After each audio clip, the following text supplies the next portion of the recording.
Hi everyone, welcome back to A Smart Academy. First of all, I'm hoping that you have already subscribed to the channel. If not so, please do subscribe to the channel and like the video.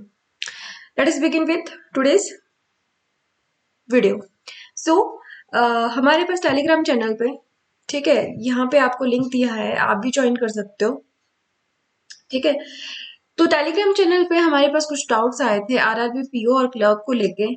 ठीक है, beginners पूछ रहे थे किस तरह से तैयारी करें, ठीक है, कहाँ से प्रैक्टिस करें, और एग्जामिनेशन से रिलेटेड भी कुछ डाउट्स थे, लाइक मास्क पहनना है, मास्क पहन के ही एग्जाम करना पड़ेगा, शीट्स मिलेंगी और या फिर एक्स्ट्रा शीट्स मिलेंगी कि नहीं मिलेंगी, ग्लव्स पहन के करना है। ठीक है, इस तरह के डाउट्स आए थे, तो चलो सारे के सारे doubts one by one solve करते हैं। राइट, चलो सबसे पहले बात आती है बिगिनर्स। तो मेरे पास बिगिनर्स के काफी सारे जो है मैसेजेस आए थे, ठीक है, कि कैसे करनी है तैयारी। ठीक है, अभी कि भाई हमने अभी अभी तैयारी शुरू करी है तो कैसे करें। सबसे पहले तो आप लोगों से यही रहेगा कि सबसे पहले अपने कॉन्सेप्ट्स, अपने बेसिक्स बिल्कुल अच्छे से क्लियर कर लें। ऐसा नहीं है आपको आजकल जो है बुक्स, जो भी आपके पास बुक है, ठीक है, आर एस अग्रवाल है, ठीक है, बीएससी की है, बीएससी पब्लिकेशंस की है, ठीक है, किरण पब्लिकेशन, जो भी आपके पास बुक है उसमें जितने भी टॉपिक्स हैं अच्छे से अपना बेसिक बनाएं, अपने कंसेप्ट क्लियर करें अच्छे से। ओके, हर टॉपिक पे कंसेप्ट क्लियर करो। अगर आपको कोई टॉपिक समझना है कमेंट बॉक्स में बताओ कौन सा टॉपिक आपको समझना है, किस में दिक्कत आ रही है, मैं आपके पास वीडियो लेके आऊंगी बिल्कुल बेसिक से लेके हाई लेवल तक के क्वेश्चंस। ठीक है, ठीक है, एक बार कंसेप्ट क्लियर हो गए तो इसका फायदा क्या रहता है। देखो, प्री के लिए शॉर्टकट्स होते हैं, ठीक है, तो शॉर्टकट सिर्फ प्री में चलते हैं, एक एक्सटेंड तक प्री में चलते हैं, लेकिन जब आप मेंस में देने जाओगे वहां पे आपको मेंस में सिर्फ और सिर्फ आपके प्रैक्टिस और आपका बेसिक, ठीक है, वही काम आएगा। राइट, ठीक है, कंसेप्ट क्लियर हो गए। ठीक है, उसके बाद क्या करना है, उसके बाद आपको उन्हीं टॉपिक्स पे, ठीक है, प्रैक्टिस करनी है, इतनी प्रैक्टिस करनी है, ठीक है, कि आपको कोई भी उस टॉपिक से क्वेश्चन दिया जाए तो आप कर लोगे। ठीक है, इतनी प्रैक्टिस करनी है। देखो अभी 2 मंथ से आरआरबी पीयू के लिए अगर आप उसको एम कर रहे हो, ठीक है, तो 2 महीने में आप 1 महीना पूरा कंसेप्ट, अगर आप बिगिनर है, बिगिनर्स के लिए कह रही हूँ, बिगिनर हो, 1 महीना कंसेप्ट क्लियर करने में लगाओ। दिन का टाइम स्केड्यूल करो, ठीक है, मान लो 3 घंटे मैं क्वांट को दे दिए, 3 घंटे रीजनिंग को दे दिए, ठीक है, उस हिसाब से जिस हिसाब से भी आपने देना, 1 घंटा 2 घंटा 3 घंटा 4 घंटा जितनी आपकी कैपेसिटी है, लेकिन जो भी आप टाइम लगा रहे हो उस पर अच्छे से सारा कुछ कवर होना चाहिए। ठीक है, फिर उसकी अच्छे से प्रैक्टिस करो। राइट, ठीक है, और उसके बाद क्या करना है, आपके मान लो कंसेप्ट भी क्लियर हो गए, प्रैक्टिस भी कर ली अच्छे से, उसके बाद हमारे पास आता है, देखो सबसे पहले तो बात ये होती है कि एक क्वेश्चन को करने के लिए सिर्फ एक मेथड नहीं होता है। ठीक है, एक क्वेश्चन को करने के लिए एक मेथड नहीं होता है, वो होता है ट्रिग्नोमेट्री हो गई, ज्योमेट्री हो गई, ठीक है, अलजेब्रा हो गया, कि आपके पास एक फॉर्मूला है ए स्क्वायर बी स्क्वायर, उसको लगा दो, ठीक है, एक ही मेथड हो जाएगा। ठीक है, या उसके भी इवन उसके भी 2-3 मेथड हो जाते हैं वैसे। ठीक है, चलो, एक क्वेश्चन को करने के मल्टीपल सॉल्विंग मेथड होते हैं। ठीक है, कुछ चलते हैं रो वाइज। ठीक है, बेसिक से करो, जो जो क्वेश्चन में कह रहा है इक्वेशन बनाते जाओ करते जाओ। कुछ चलते हैं स्मार्ट तरीके से शॉर्टकट में। ठीक है, वो क्या करते हैं, देखते हैं क्वेश्चन में कितने जैसे नंबर्स वगैरह होंगे, ठीक है, उस हिसाब से फॉर्मूलाज लगा के क्वेश्चन सॉल्व करते हैं, कुछ रेशो मेथड से डायरेक्ट क्वेश्चन सॉल्व कर देते हैं। तो आप भी ये ट्राई करो, जो भी आपके पास क्वेश्चन आता है, ये मैं कह रही हूँ जब आपका कंसेप्ट और प्रैक्टिस हो जाए उसके बाद क्या करना है, जो भी क्वेश्चन आता है, ऐसा ना करना कि ढूंढ ढूंढ के क्वेश्चन करना और बैठ के क्वेश्चन करने, मल्टीपल सॉल्विंग मेथड ढूंढना। नहीं, जो भी आपके पास प्रैक्टिस के लिए क्वेश्चन आएगा, आप अपना कंसेप्ट क्लियर करने के बाद, मान लो आपने हमारे टेलीग्राम ग्रुप के क्विज ही दे दिए, तो उस क्विज को अटेंड करने के बाद उन्हीं क्वेश्चंस को ऐसे करो कि इस मेथड से भी करना है, दूसरे मेथड से भी ट्राई करो सॉल्व करने का। उससे क्या होगा, उसी क्वेश्चन को करने के थ्रू, जिस क्वेश्चन को आप प्रैक्टिस कर रहे हो उसके थ्रू आपका दूसरा क्वेश्चन जो आप उसके बाद करते जाओगे, जब भी करोगे क्वेश्चन, तो वो इजीली सॉल्व हो जाएगा, क्योंकि उस टाइम आपके पास, जब आप मल्टीपल सॉल्विंग मेथड करते हो, उस टाइम आपके पास इतने मेथड्स हो जाएंगे कि आपको पता चल जाएगा एग्जाम में कौन सा मेथड मैं करूँ, किससे क्वेश्चन फास्ट हो जाएगा, जल्दी किससे सॉल्व हो जाएगा मेथड, ठीक है। तो ऐसा करो, जितने भी प्रैक्टिस करने के बाद आपके पास कोई भी क्वेश्चन आता है, कोई आपको भेजता है, ठीक है, कोई कुछ भी है, उसको बार बार अलग अलग मेथड से सॉल्व करो। ऐसा नहीं होगा कि आपका टाइम वेस्ट होगा या एक ही क्वेश्चन पे चला गया, नहीं, वो आपको बेनिफिशियल होगा फ्यूचर में। क्योंकि अगर आपके पास एक क्वेश्चन की, अब खुद ही देख लो, एक क्वेश्चन के आपके पास चार, मान लो 4 मेथड है, ठीक है। अब एग्जाम में आपको पता रहेगा इन चारों मेथड में से, जो मान लो एक और कोई सर है, एक और कोई मैम है, एक आप हो, ठीक है। तो आपको पता है 4 मेथड्स, आपको ये भी पता है सबसे शॉर्ट कौन सा मेथड है, इजीली कौन सा हो जाएगा प्री के लिए, ठीक है।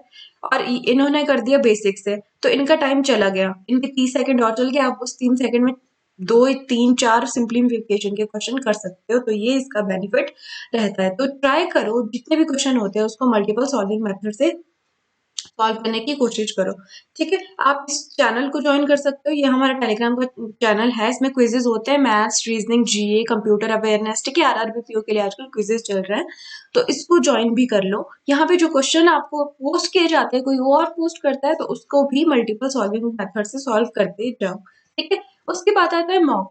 जब आपका सारा प्रैक्टिस हो जाए, सारे कंसेप्ट क्लियर हो जाए, तो आप मॉक देना स्टार्ट करो। अब कह रहे थे कुछ बच्चे कौन से मॉक दे, कुछ कह रहे थे अफोर्ड जो कर पाए वो वाले मॉक्स जिसमें क्वालिटी है वो मॉक्स, ठीक है। तो मैं अपनी तरफ से कह रही हूँ as per my opinion, okay, ठीक है।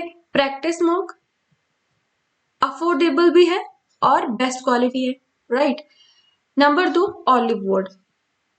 जब आपका लेवल इंक्रीज हो जाए, आपको मेंस लेवल की तैयारी करनी हो, ठीक है, ऑलिव वुड पे जाइए। और अगर आप एसबीआई पीओ प्री के देख रहे हैं तब भी ऑलिव वुड का लेना, ठीक है। बाकी प्रैक्टिस मॉक इज बेस्ट, ठीक है, अफोर्ड भी कर पाओगे इजीली, ठीक है। रेट अच्छा होता है, पेड वाले पेड ही रहते हैं मॉक्स, ठीक है। हाँ, ये भी पूछ रहे थे कि पेड ही होते हैं क्या, फ्री नहीं होते। देखो फ्री मिल जाएंगे आपको, लेकिन वो प्रीवियस ईयर्स के होंगे, प्रैक्टिस के लिए ठीक है, लेकिन डेली प्रैक्टिस के लिए तो वो 1-2 मॉक से क्या करना है, ठीक है। तो पेड आपको लेने ही पड़ेंगे कहीं ना कहीं से, ठीक है। तो इन 2 पे जाइए, ठीक है। चलो आपने कहीं से भी मॉक दे दिया, वैसे तो मॉक्स में ज्यादा डिफरेंस नहीं होता, डिफरेंस इस चीज में होता है कि आप उस मॉक को एनालाइज कैसे कर रहे हो, कर भी रहे हो या नहीं कर रहे हो, कितना टाइम दे रहे हो। और अगर जब आप एनालाइज कर रहे हो, ठीक है, तो एनालाइज करते वक्त आप जो सही भी करते हो ना, जो सही भी करते हो उस क्वेश्चन का भी सॉल्यूशन एक बार देख लिया करो। क्यों? क्योंकि उस सॉल्यूशन में आपको बहुत कुछ सीखने को मिल सकता है और वो बहुत हेल्पफुल होता है, बिलीव मी, ठीक है। तो ऐसा करना, जब भी मॉक देना एनालाइज इतने अच्छे से करना कि नेक्स्ट टाइम जब भी मॉक दो, उस तरह का कोई भी क्वेश्चन छूटना नहीं चाहिए जो आपको पहले पूछा जाता है। अगर अगर आप नोट करोगे, ठीक है, सारे जितने भी मॉक्स है या एग्जाम भी है, ठीक है, अगर आप मॉक को अच्छे से एनालाइज करते हो ना, आपको एग्जाम में कभी भी दिक्कत नहीं आएगी, ठीक है, कभी भी दिक्कत नहीं है, क्योंकि क्वेश्चन कंसेप्ट सारे सेम होते हैं। अब देखो आप एक मॉक को मान लो एनालाइज कर रहे हो, 35 पार्ट के क्वेश्चन है, 35 में से मान लीजिए आपके 27 सही हो जाते हैं, ठीक है। 27, वैसे तो जो ऑलिव के मॉक्स है इसमें 27 बहुत बड़ी बात होती है, क्योंकि इसके थोड़ा सा लेवल हाई रहता है। मान लीजिए आपके 27 से 30 क्वेश्चन ठीक हो गए क्वांट में, ठीक है, तो फिर भी ठीक है, 8 या 5 क्वेश्चन रहते हैं जो ठीक नहीं हुए। अब उनको अच्छे से करो ताकि नेक्स्ट टाइम जब भी एग्जाम या नेक्स्ट मॉक में देखो, क्योंकि मॉक को एग्जाम की तरह ही लेना चाहिए, ठीक है। उसमें आप कुछ कमी ना छोड़ो, वो आपका तुरंत हो जाना चाहिए। ऐसा नहीं करना चाहिए कि पिछले मॉक में था यार मैंने देखा नहीं, ठीक है, no, that is not an excuse, okay. So आपको मॉक बहुत अच्छे से एनालाइज करना है, whether it is of pre level और मेंस लेवल, राइट, ठीक है। तो चलो ये होगी मॉक की बातें। अब आता है मॉक एनालाइज करने के बाद प्रैक्टिस। चलो प्रैक्टिस हो गई, मॉक दे दिया, सब कुछ हो गया, ठीक है। अभी क्या रहता है कि एग्जाम, ठीक है, एग्जाम में स्ट्रेटेजी किस तरह से बनानी। चलो सबसे पहले बात करते हैं, जैसे आरआरबी पीओ ही आने वाला है या क्लर्क आने वाला है, इसमें इंग्लिश तो आएगी नहीं, ठीक है, लेकिन आपको करनी है मेंस के लिए भी। एसबीआई का क्लर्क भी आ सकता है, पीओ भी आ सकता है एसबीआई का, ठीक है। तो इंग्लिश छोड़ना मत अभी आरआरबी के इसके लिए, क्योंकि इंग्लिश पढ़ना नेसेसरी जरूरी बहुत है, ठीक है। वैसे भी जरूरी है, आजकल कहीं भी आप जाओगे ना, बिना इंग्लिश के कुछ नहीं होता, सीरियसली कुछ नहीं होता। ये बात कहने के लिए ठीक रहती है कि इंसान का नॉलेज इंग्लिश के थ्रू चेक नहीं करना चाहिए, ये नहीं करना चाहिए, बट प्रैक्टिकली देखो इंग्लिश आपका हर सेक्टर में इंपॉर्टेंट है। पीपल जज करते हैं, लोग जज करते ही है। मैं ये नहीं कह रही कि आप प्रो बन जाओ इंग्लिश में, ठीक है, अंग्रेज बन जाओ, नहीं, लेकिन आपको एक बेसिक जो इंग्लिश होती है ना वो आनी ही चाहिए, ठीक है। ठीक है, कहीं भी जाओ ना इंग्लिश आपको जरूरी रहती है, ठीक है। तो आप एग्जाम लेवल पे इंग्लिश पढ़ो या किसी भी लेवल पे, क्योंकि जो हमारी बैंकिंग इंग्लिश होती है ना ये डेली बेसिस पे ज्यादा डिपेंड करती है। अब देखो आप फारसी आता है, समझने वाली इंग्लिश है, ठीक है, डेली यूज वाली इंग्लिश है, वो कैब आती है, वो कैब आती है, ठीक है, वो कैब भी हम डेली यूज में यूज कर सकते हैं, ठीक है। इसका लोगों पे भी अच्छा इफेक्ट रहता है, खुद को सेटिस्फेक्शन मिलती है कि हमें आता है, राइट। तो इंग्लिश छोड़ना मत अभी आरआरबी पीओ के चक्कर में। चलिए, तो आरआरबी पीओ का क्या रहता है, 45 मिनट्स आपके पास होते हैं, ठीक है, पूरा टाइम 45 मिनट्स का होता है, सेक्शनल कुछ नहीं होता है ना। मैथ्स और रीजनिंग रहता है प्री में, मैथ्स और रीजनिंग रहता है, 40-40 क्वेश्चन रहते हैं मैथ्स और रीजनिंग के, ठीक है। तो अगर आपका रीजनिंग अच्छा है, रीजनिंग पहले करो, अच्छे से करो, फिर मैथ्स पे आओ, मैथ्स अच्छा है, मैथ्स पहले करो, फिर रीजनिंग पे आओ, राइट। और अच्छे से जो है इसकी प्रैक्टिस कर लेना, ठीक है। टेलीग्राम चैनल पे क्विज देते रहना, है ना, और जो क्वेश्चन ना आए वहां पे पूछते रहना, आपके सारे डाउट सॉल्व कर दिए जाएंगे, ठीक है। तो ऐसे करनी है हमको तैयारी इसकी। अब आती है बात एग्जाम में, कुछ बच्चों के डाउट्स थे कि एग्जाम में मास्क ग्लव्स क्या हो रहा है ये, ठीक है, नोटिफिकेशन में लिखा तो है लेकिन ये हो क्या रहा है। देखो, मास्क पहनना जरूरी है, यस मास्क पहनना जरूरी है, N95 लिखा तो वहां पे N95 है, ठीक है, कि N95 का मास्क चाहिए, लेकिन आप वैसे तो सेफ साइड के लिए N95 लेके रखना, नहीं ले पाओ तो कोई भी मास्क, लेकिन मास्क पहनना जरूरी है, ठीक है, मास्क पहनना जरूरी है, प्लस ग्लव्स पहनना जरूरी है। अब देखो ये आपकी अपनी सेफ्टी के लिए भी है, ग्लव्स नहीं पहनोगे ना, अब ट्रैवल करना तो आपको पड़ेगा ही, घर पे तो एग्जाम होगा नहीं, कहीं ना कहीं तो जाना ही पड़ेगा, तो बेहतर रहेगा ग्लव्स पहनो, सेफ रहेगा, राइट, ठीक है। अब ये भी एक डाउट था कि एग्जाम लिखना भी ग्लव से पड़ेगा क्या, ठीक है, मास्क पहनना पड़ेगा क्या, है ना, सफोकेशन होती है, बहुत इफेक्ट होता है इन चीजों का, बहुत इफेक्ट करती है ये, है ना। तो ऐसा करना, अभी हमें श्योरिटी तो है नहीं कि वहां पे ग्लव्स उतार के एग्जाम करना पड़ेगा या ग्लव्स चढ़ा के एग्जाम करना पड़ेगा, ठीक है। तो हमें लेनी है अपनी वर्स्ट कंडीशन, क्यों, वही वर्स्ट कंडीशन हमें प्रिपेयर करती है। आप प्रैक्टिस करो घर पे बैठ के ग्लव्स पहन के, ठीक है। वैसे भी जो ये ग्लव्स होते हैं ना जो हम पहनने वाले हैं, तो वो उतना वैसे उनका, चलो स्लिपरी कह सकते हैं कि थोड़ा पेन वेन का स्लिपरी हो सकता है, इसलिए घर पे जब प्रैक्टिस करो तो ग्लव्स पहन के करो, मास्क पहन के करो, क्योंकि आपको घर पे भी सफोकेशन होगी, वहां पे भी वैसा ही होगा। ग्लव्स पहनोगे जो दिक्कत आएगी वो आपको वहां पे भी आएगी। बेहतर है कि गंदी जो सबसे खराब सिचुएशन आ सकती है ना उसको लेके चलो और फिर प्रैक्टिस करो, ठीक है, ये रहेगा इसका। अब बात आती है शीट्स ज्यादा मिलेंगी कि नहीं, क्योंकि शीट्स देखो बार बार टच करोगे, शीट्स आपको देंगे तो उसमें भी खतरा तो रहेगा ना जर्म्स का, ठीक है, जो भी है। तो शीट का ऐसा है, जो भी आपके टेबल पे शीट पड़ेगी, as per notification, as per the rules, right, जितनी भी आपकी टेबल के ऊपर शीट्स रहेगी ना उसके अलावा आप शीट्स नहीं मांग सकते हो। बाकी इसका मतलब इंस्टीट्यूट तो जो जिस भी इंस्टीट्यूट में आपका एग्जाम होता है ना, जितना भी वहां पे जो भी वहां पे वर्कर्स हैं उन पे भी वैसे थोड़ा बहुत डिपेंड कर लेती है ये चीज, पर बाकी तो नोटिफिकेशन पे रहता है, उनको भी ऑर्डर्स आते हैं कि कैसे करना है, ठीक है।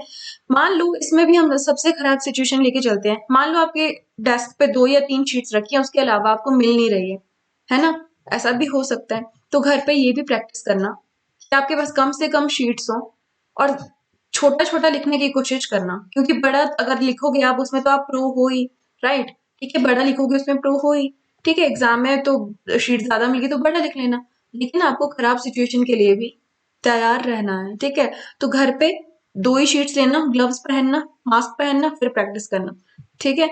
और इस तरह से ये आपकी प्रैक्टिस होगी, ये सबके लिए, ऐसे मत सोचना आप काफी एग्जाम क्लियर कर चुके हैं तो आपको जरूरत नहीं है, आपको भी करना पड़ेगा बिगिनर से लेके प्रो तक, ठीक है, जो भी लोग हैं सबके लिए ये है ना। घर पे बैठना, 2 शीट्स लेना, 2 से 3 शीट्स लेना, ज्यादा मत लेना, ठीक। और इसीलिए कहते हैं कि जो भी मैथ्स की सिंप्लीफिकेशन होती है ना वो ओरली ओरली किया करो, इससे आपको पेपर भी बच जाता है, दिमाग भी बढ़ जाता है, ठीक है, और अच्छा रहता है। बाकी देख लो, अगर आपको पेन उठाना ही है, कम एरिया कवर करो, मास्क पहनो, ग्लव्स कैप पहनो और एग्जाम दो। ठीक है, तो ये कुछ डाउट्स थे जो हमारे पास आए थे। अब अगर आपको इसके अलावा डाउट्स हैं किसी भी चीज को रिलेटेड, कमेंट बॉक्स में बताना। नंबर 2, अगर आपको फॉर्म फिल करना कैसे है वो देखना है तो वो भी कमेंट में बताना, हम आपको बता देंगे अच्छे से किस तरह से करना है। थर्ड चीज, ठीक है, एक ने पूछा था कि ग्रेजुएशन की फाइनल ईयर के मार्क्स आए नहीं है। ठीक है, उन्होंने एग्जाम दे दिया है, वो एग्जाम प्रिपेयर कर रहे हैं आप, ठीक है, और आपका फाइनल ईयर का रिजल्ट नहीं आया है ड्यू टू कोरोना वायरस, तो आप क्या एग्जाम दे सकते हो ये या नहीं? तो आप नहीं दे सकते हो। ठीक है, आप नहीं दे सकते हो, लेकिन आप प्रैक्टिस जारी रख सकते हो, क्योंकि जब भी आप एलिजिबल होगे आपका एग्जाम क्लियर हो जाना चाहिए। ठीक है, ऐसी प्रैक्टिस रखना अपने से सब करते जाना, बाकी तो सब थोड़ा किस्मत का भी इशू होता है। ठीक है, अपने से प्रैक्टिस रखते जाना। ठीक है, जैसे ही ग्रेजुएशन का सर्टिफिकेट आया आपके हाथ में, फिर जॉब आ जाएगी अगर आप वैसी प्रैक्टिस रखोगे। ठीक है, और ग्रेजुएशन कंपल्सरी है, इसके लिए मार्क्स आपको वहां पे लिखने पड़ेंगे कि कितना आप एग्रीगेट बन रहा है, परसेंटेज कितनी बन रही है।